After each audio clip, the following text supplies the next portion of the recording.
नमस्ते दोस्तों, स्वागत है आपका मेरे YouTube चैनल पे। मैं doctor Sukhram Bishnoi, thoracic surgeon eight Medanta the Medicity Gurugram. आज हम एक ऐसे टॉपिक पे बात करेंगे जो शायद आपको थोड़ा डरा दे, लेकिन इसकी जानकारी होना बेहद जरूरी है।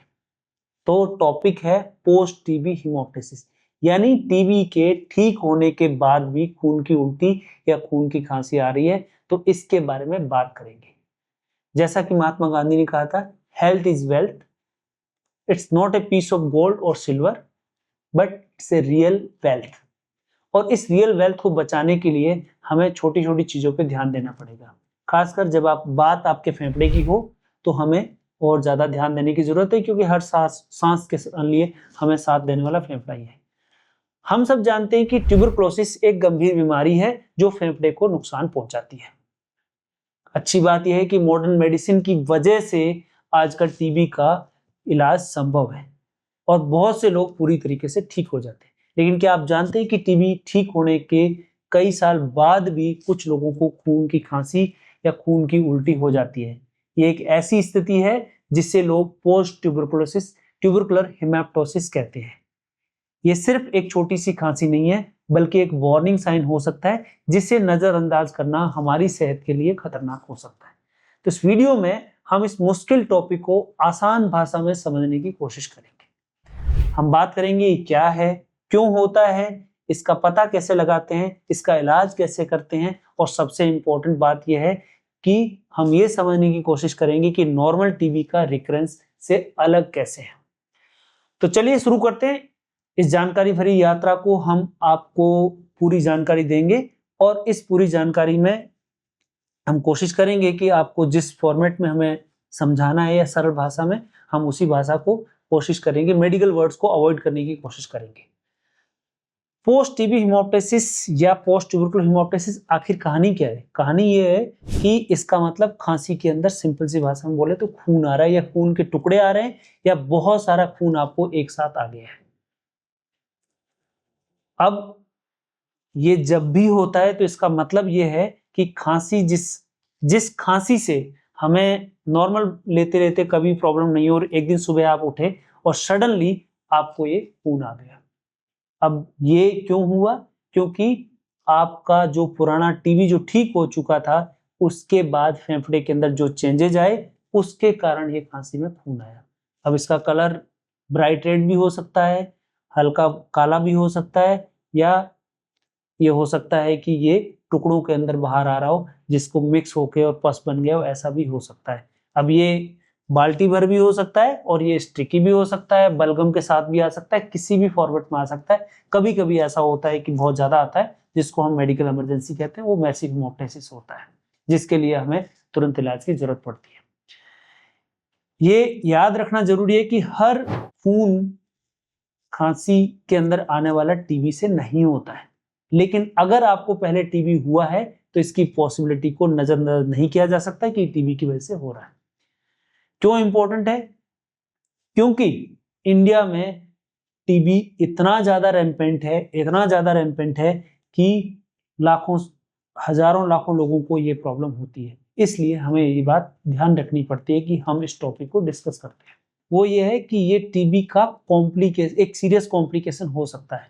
खासकर मैसिव हीमोप्टाइसिस जानलेवा हो सकता है। 150 ml खून जो हमारी पूरी सांस की नली के अंदर ब्लॉक आ गया तो उसके बाद हम सांस ही नहीं ले पाएंगे। इसके अलावा प्रॉब्लम ये है कि ये एक साइकोलॉजिकल इम्पैक्ट देता है कि हर टाइम आपको ऐसा लगता है कि क्या ये प्रॉब्लम तो नहीं हो जाएगी, जिसकी वजह से सिर्फ आपको ही नहीं, आपसे ज्यादा प्रॉब्लम आपकी फैमिली को होती है कि ये इसको ऐसा कुछ इश्यू तो नहीं होगा। आप घबरा जाते हो, स्ट्रेस होता है और सारा मामला गड़बड़ा जाता है। इसके चलते हम अपनी रेस्पॉन्सिबिलिटी को ठीक से परफॉर्म नहीं कर पाते। इसके अलावा एक और प्रॉब्लम होती है वो मिस डायग्नोसिस। कभी कभी लोग नॉर्मल खांसी या टीबी की वापसी इसको समझ लेते हैं और इसका इलाज डिले हो जाता है। उनको वापस से टीबी की दवाइयां चालू होती है और वो दवाइयां जब तक एंड करके आते हैं तो उसका रिजल्ट तो नेट रिजल्ट कुछ नहीं निकलता है, लेकिन ये प्रॉब्लम 6 महीने से डिले हो जाती है। इसलिए दोस्तों, अगर आपके या आपके किसी परिचित को टीबी हुआ है और अब खांसी में खून आता है तो तुरंत अपने आसपास के डॉक्टर से संपर्क करिएगा। ये आपकी हेल्थ का सवाल है और हो सकता है कि कोई इंपॉर्टेंट चीज आप मिस कर रहे हो। अब सवाल है कि ये होता क्यों है? आखिर टीबी के बाद खून क्यों आता है? जब टीबी होता है तो फेफड़े को टीबी बहुत नुकसान पहुंचाता है। इलाज के बाद टीबी का बैक्टीरिया खत्म हो जाता है, लेकिन जो फेफड़े में घाव बन जाते हैं, जो बदलाव होते हैं, वो कई सालों तक रह सकते हैं और इसी बदलाव में अक्सर पोस्ट टीबी हेमोप्टाइसिस का कारण बनता है। अब इसमें डिफरेंट टर्मिनोलॉजी होती है, जैसे किसी को ब्रोंकाइटिस हो गया, मतलब कि वहां की नलियां जो है फेफड़े की खराब हो चुकी है, या फंगल कैविटी बन गई है, एस्परजिलोमा बन गया है, फंगल बॉल बन गया है। कभी कभी ऐसा होता है कि वहाँ क्रोनिक स्कैरिंग और फाइब्रोसिस बन गया है, या एन्यूरिज्म बन गया है, या लंग पूरा डिस्ट्रॉय हो चुका है। ये सब कारण हो सकते हैं टीबी की वजह से, और ये टीबी की सीक्वेलाई है। अब डायग्नोसिस कैसे करें? जब खांसी में खून आता है और आपको पहले टीबी हुआ है, तो आपको अपने डॉक्टर को ये बात बतानी है, ताकि इसका जो सबसे इम्पोर्टेंट एक टेस्ट होता है वो एक्सरे और सीटी स्कैन आपको करा के देखना है कि सीटी स्कैन में ये ब्रोंकाइटिस तो नहीं है, एस्परजिलोमा तो नहीं है, कैविटी तो नहीं है, डिस्टॉर्ड लंग तो नहीं है, या फाइब्रोसिस स्कैरिंग तो नहीं है।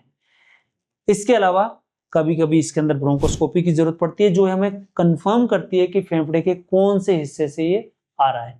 दूसरा जो चीज है वो है टीबी रिकरेंस, कि टीबी तो वापस नहीं आ गया, ये ब्रोंकोस्कोपी जो सैंपल लेते हैं उससे रूल आउट हो जाता है, क्योंकि हमें ट्रीटमेंट प्लान करना है।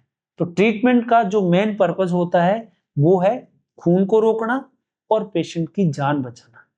अब इसके अंदर डिफरेंट टाइप के इनिशियल मैनेजमेंट जो होता है वो मेडिकल मैनेजमेंट होता है, जिसके अंदर हमें कॉफ को रोकना है, एंटीबायोटिक देते हैं, फंगस की दवाइयां देते हैं, कभी कभी ब्रोंकोडायलेटर देते हैं, ज्यादा ब्लीडिंग हो गई है तो ब्लड ट्रांसफ्यूजन करते हैं।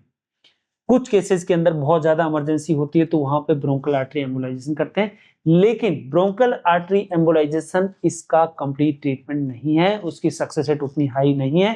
ये एक टेम्परेरी ट्रीटमेंट है सर्जरी तक के लिए, ब्रिज करने के लिए। जो इनमें से मैक्सिमम चीजों का जो इलाज हो सकता है वो है सर्जिकल प्रॉब्लम, क्योंकि अगर ये फेफड़े के किसी छोटे हिस्से से आ रहा है तो उसका वो हिस्सा निकाला जा सकता है, हम इसको काट के और परमानेंट सॉल्यूशन दे सकते हैं। अगर ये एक लोब से आ रहा है तो उसको लोब निकाला जा सकता है। अगर ये पूरे एक साइड का लंग जो है डिस्ट्रॉय हो चुका है तो उसके लिए पूरा लंग भी निकालना पड़ सकता है। अब ये सिचुएशन पे डिपेंड करता है कि हमारे पास किस सिचुएशन में पेशेंट है, कौन सी कंडीशन है। अगर ये एस्परजिलोमा है तो सर्जरी जरूरी है, अगर ये ब्रोंकाइटिस है तो कौन से हिस्से से है, उसकी बेसिस पे ये चीज डिफाइन होती है। आजकल ये सारी सर्जरी जो है दूरबीन से होती है, तो मिनिमली इन्वेजिव सर्जरी जो है वो हमें करनी चाहिए और उससे मरीज की रिकवरी जो है वो अच्छी होती है, बढ़िया होती है, इससे पसली वगैरह काटनी नहीं पड़ती है। लेकिन इन सब में सबसे इंपॉर्टेंट चीज जो है वो पहले ये कंफर्म करना है कि टीबी का रिकरेंस तो नहीं है। गलत डायग्नोसिस की वजह से कभी कभी पेशेंट को अननेसेसरी 6 महीने की दवाइयां खानी पड़ जाती है, उसके बाद भी वो प्रॉब्लम सॉल्व नहीं होती। तो दोस्तों, पोस्ट टीबी हेमोप्टाइसिस एक सीरियस कंडीशन है, लेकिन सही टाइम पे सही डायग्नोसिस और सही इलाज से इसे मैनेज किया जा सकता है। अगर आपको या आपके किसी परिचित को खांसी में खून आ रहा है तो खास करके अगर पहले टीबी हुआ है तो तुरंत किसी पल्मोलॉजिस्ट या थोरेसिक सर्जन से संपर्क करिएगा। सही समय पर की गई जांच और इलाज आपके मरीज की जान बचा सकते हैं। अगर आपको ये जानकारी यूजफुल लगी तो इस वीडियो को लाइक और शेयर करिएगा और मेरे चैनल को सब्सक्राइब करना ना भूलें। Thank you so much. Comments और कमेंट्स में आप अपने क्वेश्चंस पोस्ट कर सकते हैं। कोशिश करूंगा कि आपके सभी सवालों का सही से जवाब दे सकूं। अपनी हेल्थ का ख्याल रखें और मिलते हैं अगले वीडियो के अंदर। Thank you.